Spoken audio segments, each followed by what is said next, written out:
उसकी आंख में आंसू आ गए जो बारिश की बूंदों में बह गए थे। उसके बाद सीमा को सास ने और योगेश ने खुशी खुशी समाज की सीमा लांघने की मंजूरी दे दी। अब वो जहां भी जाती फट फट फट गाड़ी पे ही जाती।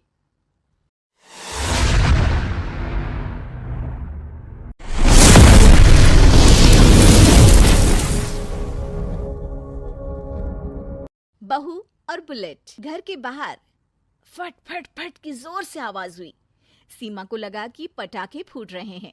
वो डर के मारे घर से बाहर निकली। देखा तो सामने योगेश यानी कि पतिदेव एक बुलेट बाइक पर बैठे हैं। अरे डर गई क्या? बाइक लेकर आया हूँ तुम्हें घुमाने के लिए। सच में? मुझे लगा पटाखे फूट रहे हैं। अरे पटाखे भी फूटेंगे और मिठाई भी बटेगी। माँ को तो बुलाओ। माँ भी बाहर आ जाती है। अरे योगेश बेटा, इतनी जल्दी आ गया? और ये गाड़ी किसकी है? साहब की है? हाँ माँ, तुम्हारा बेटा साहब से कम है क्या? मेरी ही है। अरे बेटा, इतनी बड़ी गाड़ी ले ली, इससे तो तू घोड़ा ही ले लेता। महंगी पड़ी होगी ना? माँ महंगी सस्ती छोड़ो और मिठाई लाया हूँ, गांव में बंटवा दो। अरे बंटवा क्यों दो? पीछे बैठो, गांव में बांट कर आते हैं। सब खुश थे। योगेश गांव के बाहर एक कोयले की खदान में मजदूरी करता था। मेहनत और अकल से उसने वहां ठेकेदारी का काम सीख लिया और सूझबूझ से ठीक ठाक पैसा बनाने लगा। गांव में बात फैल गई कि योगेश के घर धमाका गाड़ी आई है। ऐसी गाड़ी पहले कभी किसी ने गांव में तो देखी नहीं थी। योगेश और माँ गाड़ी से वापस घर आ जाते हैं। बेटा, बाबूजी ऊपर से देख रहे होंगे और आशीर्वाद भी दे रहे होंगे तुझे। वो होते तो उनको भी घुमाता माँ। पूरे गांव में नाच नाच के मिठाई बांटने जाते। जैसे मैंने नाच नाच के बांटी थी जब वो अपने लिए एक साइकिल लेकर आए थे। बस बस, बाबूजी दो बात भी सुनाते कि फटफट वाली फटफटी ले आया। सीमा आगे कहती है, अपने लिए तो ये गाड़ी ले आए और मेरे लिए? अरे ये गाड़ी तुम्हारे लिए ही तो है। पक्का मेरे लिए है? अरे पक्का तुम्हारे लिए है। अगली सुबह जब योगेश सो रहा होता है तो उसे बाहर से गाड़ी की आवाज आती है। वो घबराकर चिल्लाता है, चोर चोर, मेरी गाड़ी ले जा रहा है, चोर चोर। माँ भी जागती है और योगेश के साथ दरवाजे की तरफ भागती है। जैसे ही दोनों बाहर निकलते हैं तो देखते हैं कि सीमा गाड़ी चला रही है। अरे बहू, नाक कटवाओगी क्या? ये क्या कर रही हो? अरे गिर जाओगी, ये क्या कर रही हो तुम? सीमा गाड़ी को रोक कर कहती है, सारे गांव में घुमा लाई, कहीं नहीं गिरी।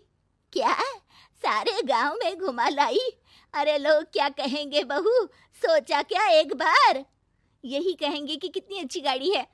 अरे तुम्हारे बारे में। हाँ कहेंगे ना कि देखो कितनी अच्छी गाड़ी पर बैठी है। बहू गाड़ी रखकर योगेश और सासू माँ के पास जाती है। तुमने कब गाड़ी चलाना सीखा? हमारे बाबूजी के पास पुरानी स्कूटर थी, सीख ली। फिर स्कूल में एक मास्टर जी भी ऐसी ही गाड़ी लेकर आते थे, उन्होंने सिखा दी। हाँ हाँ, स्कूल के मास्टर आजकल यही सब तो सिखा रहे हैं।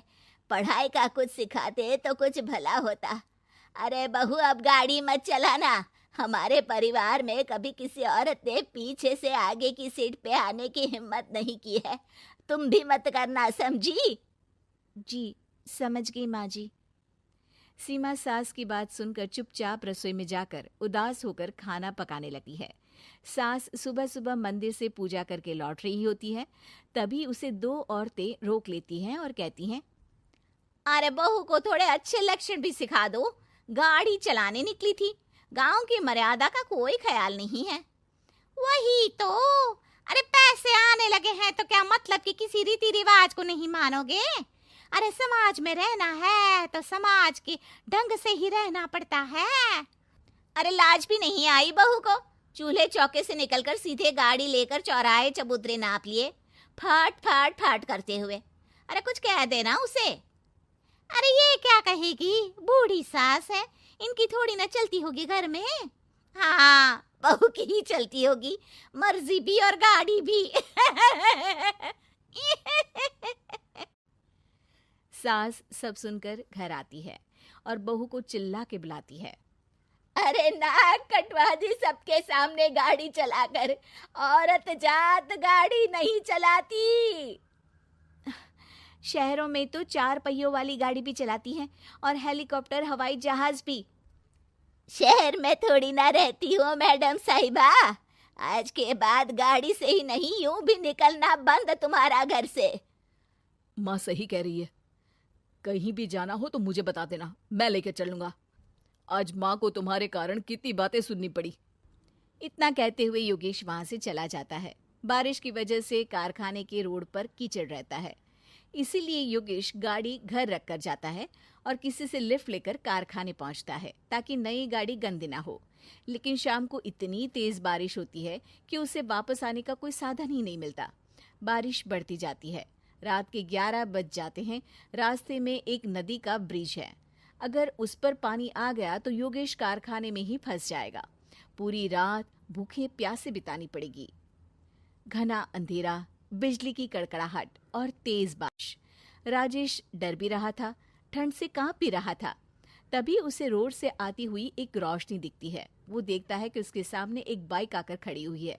वो ऊपर वाले को धन्यवाद देकर उस बाइक वाले आदमी की तरफ बढ़ता है, पर पास जाकर देखता है तो भौचक्का रह जाता है। सीमा, तुम यहाँ इतनी बारिश में गाड़ी पर? पहले बैठो तो, नदी ब्रिज पे आ जाएगी तो जाना मुश्किल हो जाएगा। योगेश गाड़ी के पीछे बैठता है। सीमा गाड़ी चला रही है। मैंने तो तुमको पहचाना ही नहीं। गाड़ी की आवाज तो पहचानी होगी ना। अरे पर मुझे नहीं पता था कि तुम आओगी। अच्छा किया कि तुम आ गई। माँ नहीं आने दे रही थी, पर हमेशा पति पत्नी की रक्षा थोड़ी ना करेगा, पत्नी को भी तो करनी चाहिए। योगेश को सुबह अपने किए पर पछतावा होता है। उसकी आंख में आंसू आ गए जो बारिश की बूंदों में बह गए थे। उसके बाद सीमा को सास ने और योगेश ने खुशी खुशी समाज की सीमा लांघने की मंजूरी दे दी। अब वो जहां भी जाती फट फट फट गाड़ी पे ही जाती।